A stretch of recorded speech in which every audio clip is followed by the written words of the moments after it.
Now we've got political strategist, the founder of Republican Voters Against Trump, and the host of the Focus Group podcast at The Bulwark, Sarah Longwell. Sarah, thanks for coming back on.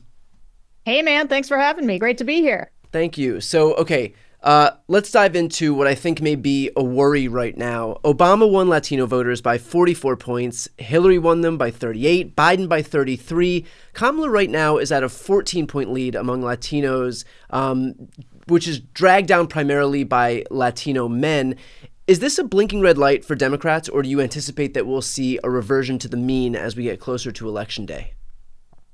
I think she's probably doing better than what the polls right now suggest, but I think just mapping that decline, I think it's less of a blinking red light and more of a consistent red light. I mean, yeah. I just think Democrats have to think about them. But part of this is there is an ongoing political realignment that is happening. There's been this trade in voters where Democrats are picking up a lot more of these college-educated suburban voters. Kamala Harris is doing sort of, I think, surprisingly well to a lot of people with white voters over 50, which you might think wouldn't be who she would be doing the best with. But Donald Trump, in sort of making a play for working class voters in general, has really increased how he's doing both with men and then specifically with minority men. And voting blocs that have been traditionally Democrat have been easing away from Democrats the same way white working class voters have been easing away from Democrats over a number of cycles as this trade has been going on. And Donald Trump both saw this when he came in, and his focus on immigration and on the economy and on these culture war issues really did sort of pull all of these demographics toward him, which has led to this ongoing trade that you're seeing with voters. And so the story of Latinos is sort of a story of working class voters overall, which is now more increasingly part of the Republican coalition. Now, in the aftermath of the Trump-Harris debate a few months back now, we saw a small but consistent bump for Kamala. Has that bump been sustained, and how does it inform whether or not we're going to see another Trump-Harris debate? Yeah, I mean, look, I think there's a little bit of evidence in the polling that there's a bit of a reversion to the mean. She got this bump, and that bump seems to be sort of drifting back into kind of a steady but slight lead that Kamala Harris holds nationally over Donald Trump. It's somewhere in the 3-point range, and she's running at something of a dead heat in Pennsylvania, which is the tipping point swing state. And then she continues to be up in Michigan and Wisconsin, although there's been a few polls that have shown just like a slight drift back. Yeah. I suspect that what is happening is that in this hyper-polarized environment where there's like fewer and fewer undecided voters to fight over, she holds a small but meaningful lead, especially in Michigan and Wisconsin, and then Nebraska too. We did get polling out of Nebraska too, which showed her at quite a large lead. Which, by the way, explains why he was so desperate to send Lindsey Graham out there to try and have them change their electoral counting system. To the winner take all state. And the reason too that they care so much about Nebraska too is that increasingly, because of the slide with Latino voters, because Kamala Harris and Democrats in general tend to be not doing quite as well with men of all races, which means that they're seeing a slide with Black voters and with Hispanic voters over their normal, where they sort of normally hit.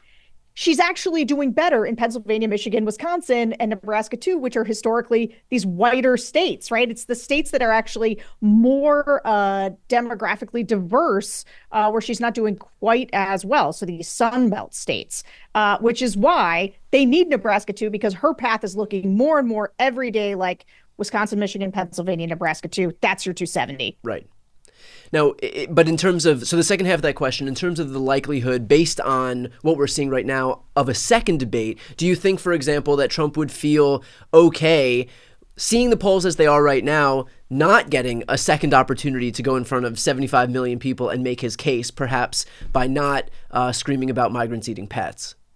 Yeah, I mean, look, I can see this going both ways. I think that probably if her lead were slightly bigger, uh, that he would feel like he had to do it. Right. Right now, with it a little closer, I think it could go either way. I do think he tells himself in his mind that he can beat her. On the other hand, he knows deep down that he got smoked last time. Right. And it is a dangerous thing considering the bump she got last time. That is a strong disincentive for him to get back in the ring with her. And so it sort of depends on whether his sort of rational side prevails, which it almost never does, or whether the part that's telling himself stories that's like, no, no, I would crush her if I got back in there and I need to prove it. But man, he knows he might not be able to prove it. For all of his talk about how, what did this horrible way he was this weekend talking about her being mentally disabled. Yeah. Okay, well, if that's true, that person crushed you in the last debate. Right. And he was doing the same thing about Joe Biden. He would say all of this stuff about Joe Biden, and then constantly he and Republicans would constantly get rolled by Biden, legislatively speaking, or with the State of the Union speeches early on in his presidency. And it was like, well, the more you talk down to this guy who would then go on to beat you doesn't reflect well on you. Like talking down against these people who then like constantly make you fall on your face makes you look pretty bad, relatively speaking. What kind of an impact on the race do you think that tomorrow's Vance-Walz debate might have then? Yeah, so I just think in a environment where these margins matter so much, people are going to tell you the VP debates don't matter. Everything matters right now. Everything matters right now, and because there is this intense curiosity about Walz, right? We went from having the most baked in race that we could possibly have to suddenly having like an upended race where everybody's meeting these characters and seeing how they perform in these very like pressurized environments. And so I think that it's going to be, I think it's going to be watched by a lot of people. I also think like there's going to be a lot of hate watching going on of JD Vance. Like, what will this guy say? Yeah. So I think there will be more curiosity around the VP debate. And look, it is true that voters don't vote on vice presidents, but now you've got Donald Trump.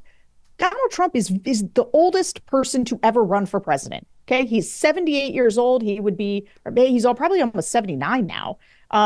He would be 82, 83 at the end of it. The chance that JD Vance ends up as president, pretty high. So people should care whether or not this guy is capable of being presidential. But so again, true that people often really only vote at the top of the ticket, but I also think in a race this close, everything matters. Right. Well, you also host the Focus Group podcast. What are focus group voters saying right now? Like, what is the biggest worry and the biggest advantage for Kamala? And then same question for Trump. What's the biggest worry and advantage for Trump? Yeah. Biggest worry for Kamala is usually around immigration. She's actually done a pretty good job of starting to close the gap on the economy. So people's assessment of the economy is ticking up a little bit, and it's less. I think it's more, people are saying nicer things in polls than you even hear in focus groups. Because in focus groups, people still talk about what they're worried about. But the good news is that they are not. They blame Joe Biden for inflation and much of the economy because he's the president. They are not holding her to that same standard. She is able to operate entirely as a new candidate who is putting out forward-looking proposals on the economy, and people are responding well to it. The number one thing I hear in focus groups is that people like that she's from the middle class, and people like that she's for the middle class. And so her repetition around supporting the middle class is breaking through, which is why you're seeing her close the gap. Republicans and Trump always have this advantage on people's trust to handle the economy. She's either even with him now in many surveys or even doing a little bit better with him. So that's the best thing. But it's immigration where she really struggles. And where Donald Trump, because he predicated his entire reason for being on the idea he's going to build a wall, he's going to be tough on immigration. I think that Democrats frequently underestimate how much people care about immigration. It's one of the reasons that Arizona, despite having gone for Democrats over and over again the last number of election cycles, is still polling pretty badly for her. It is because people down there, it's a border state, and people are really frustrated about how Joe Biden handled the border, and they're putting a little bit of that on her too. How cataclysmic is the fact that we are now seeing some polls showing that she's actually overtaken Donald Trump on the economy? For a Democrat to be doing better than a Republican, despite, decades basically of branding showing that Republicans do better on the economy, despite the fact that, I've said this before, but in my entire lifetime, we've never seen a Republican administration perform better than a Democratic administration on jobs, on the unemployment rate, and on the economy.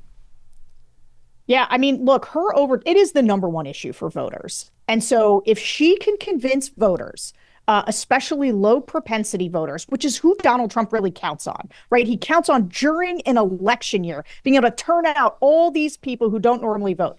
If she can turn out a ton of people who don't normally vote for her because she's giving them something to hope for on the economy, because people think she'll be good for the economy, that is the kind of thing that changes races. And people do care about it even more than they care about immigration. But I've been pleased to see she's going on offense on immigration as well. I mean, you asked before about what's the biggest fear for Donald Trump. The biggest fear for Donald Trump is that, she convinces voters that she basically fights to narrow the gap on immigration to be within fighting distance, and that she starts to beat him on the economy.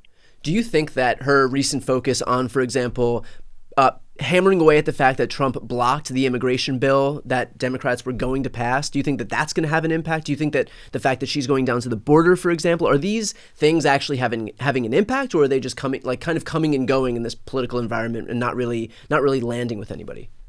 So I think they do matter. And here's the thing. I hear some people get concerned about Kamala going to the border because they're like, why are you going to raise the salience of an issue on which Republicans have that people trust them more on? Right. And the thing is that it is breaking through. The thing about Donald Trump scuttling the immigration deal, she's got to keep hammering that, because that is closing the gap for people on. It is taking his biggest strength, and it is just mitigating how much of a strength it is for him, which is exactly what she needs to be doing. And so I think that's absolutely right.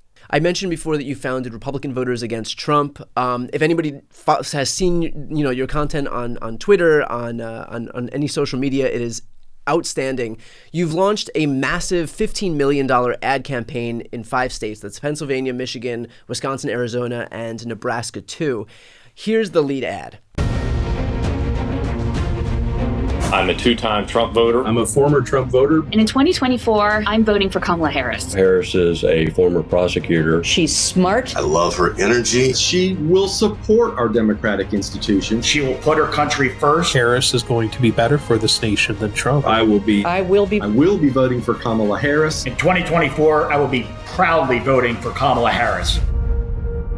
You also have 143 billboards that are going to be posted across those states. Now, you speak to more voters than probably anybody, meaning that you have the luxury of being able to make the most informed decisions on creating an effective ad campaign. So how did you decide on this campaign? What was important for you guys at Republican Voters Against Trump to do here?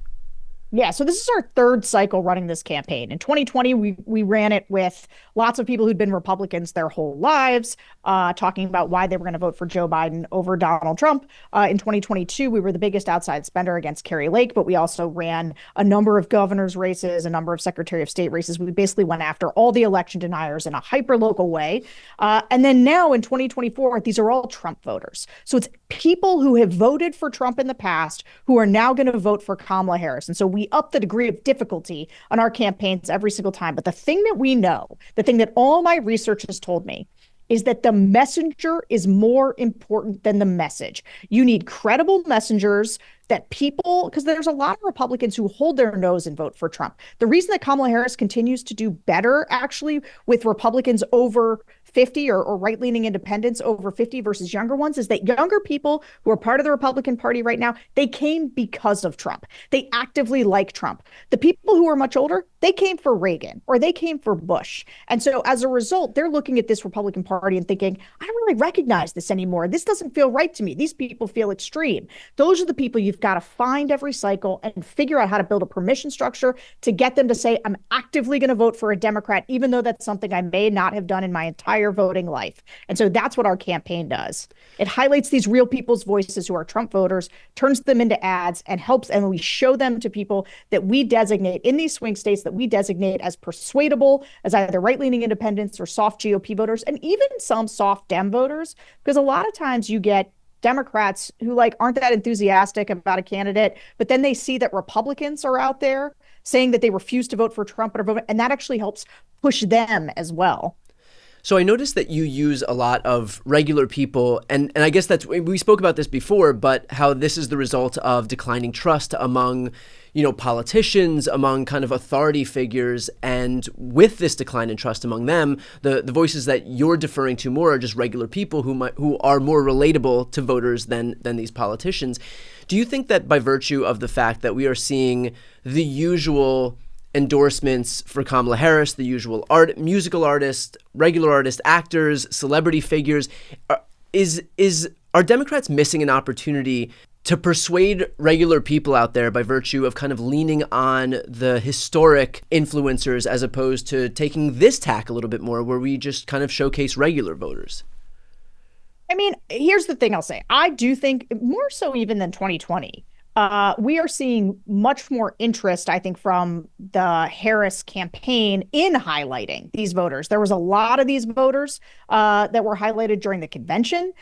They put Kinzinger up there. I think that they have been doing the job of broadening the tent and saying, hey, you are welcome in our coalition. In fact, Kamala Harris, I think, has articulated this. She even said she'd put a Republican in her cabinet. And so I do think, though, one of the things when you talk about trust for voters, one of the things they don't trust is traditional political advertising. I mean, the billions and billions of dollars that get spent on these ads, so many of them are just like white noise that wash over people. The reason our ads hit is because they look a little different. The people, it's not slick. The people are kind of filming themselves at, odd, not necessarily most flattering angles. Yeah. And they're speaking authentically, right? They speak authentically. It looks real to people. Doesn't look like some, slick thing that a campaign produced. And so that also gives it, I think, much higher trust value. And we see that in its ability to persuade in the persuasion scores of these ads. Sarah, where can we see and hear more from you?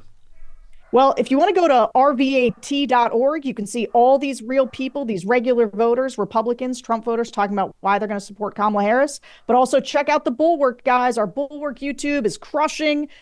We've got all kinds of great Bulwark content. Most of it is free. Check out Tim Miller, JV Last, Bill Kristol, A.B. Stoddard, Mona Charen. We got a great crew over at the Bulwark. Come hang out with us. And just to echo what Sarah said, I will put the link to the Bulwark right here on the screen. It is so important to elevate this content that does give a permission structure to these Republicans, former Republicans, independents, conservative Democrats out there who might feel like there's some obligation just because they've been a Republican for a long time to just pull the lever for Donald Trump or these other Republicans, but to let them know that there is a community of like-minded people out there. I'll put the link right here on the screen. If you're not yet subscribed, please make sure to subscribe. Sarah, thank you so much for the time and the work you're doing.